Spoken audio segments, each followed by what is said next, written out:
আচ্ছা, ট্রেনে তো আমরা সবাই চড়ি, কিন্তু ট্রেনের কোচের গায়ের লেখা যে 5টি সংখ্যা, সেটি কি কখনো আপনি খেয়াল করেছেন? এগুলি কিন্তু কোনো র্যান্ডম নাম্বার নয়, আসলে এগুলির মধ্যেই লুকিয়ে আছে ট্রেনের আসল পরিচয়। তো চলুন আজ 90 সেকেন্ডস ফ্যাক্টসে আমরা জানবো সেই কোডের ডিকোডিং। দেখুন, এই যে ট্রেনের গায়ে লেখা 5টি নাম্বার, এর প্রথম দুটি সংখ্যা বলে দেয় ট্রেনটি কত সালে তৈরি হয়েছিল।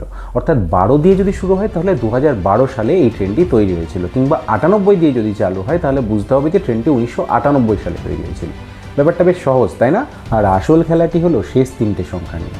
ওই 3টে সংখ্যা দেখেই আপনি দূর থেকে বলে দেবেন যে কোচটি এসি নাকি স্লিপার। যদি সংখ্যা 3টি 001 থেকে 100 এর মধ্যে হয় তবে আপনাকে বুঝে নিতে হবে যে ওটি এসি ফার্স্ট ক্লাস কিংবা সেকেন্ড ক্লাস। আর সংখ্যা 3টি যদি 101 থেকে 150 এর মধ্যে হয় তাহলে বুঝবেন ওটা এসি 3 টায়ার।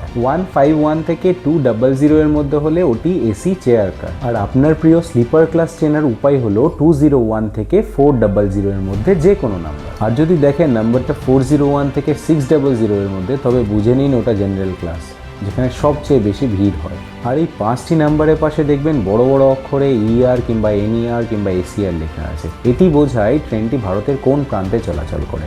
যেমন ধরুন ইআর লেখা আছে, মানে এটি ইস্টার্ন রিজিয়ন, অর্থাৎ আমাদের এই দিকটা। Last but not the least, একটা ছোট্ট ডিটেলস দিই, সেটি হচ্ছে ট্রেনের জানালার পাশে যদি কখনো আপনি হলুদ রঙের তেরচা দাগ দেখেন তাহলে বুঝবেন ওটা আনরিজার্ভ কিংবা জেনারেল বগি। পরের বার স্টেশনে গেলে ট্রেনের নাম্বারটা মিলিয়ে দেখতে ভুলবেন না কিন্তু। তথ্যটা ভালো লাগলে বন্ধুদের সাথে শেয়ার করুন, আর এরকম আরও অনেক মজাদার তথ্য জানার জন্য অবশ্যই ফলো করুন 90 সেকেন্ডস ফ্যাক্টস।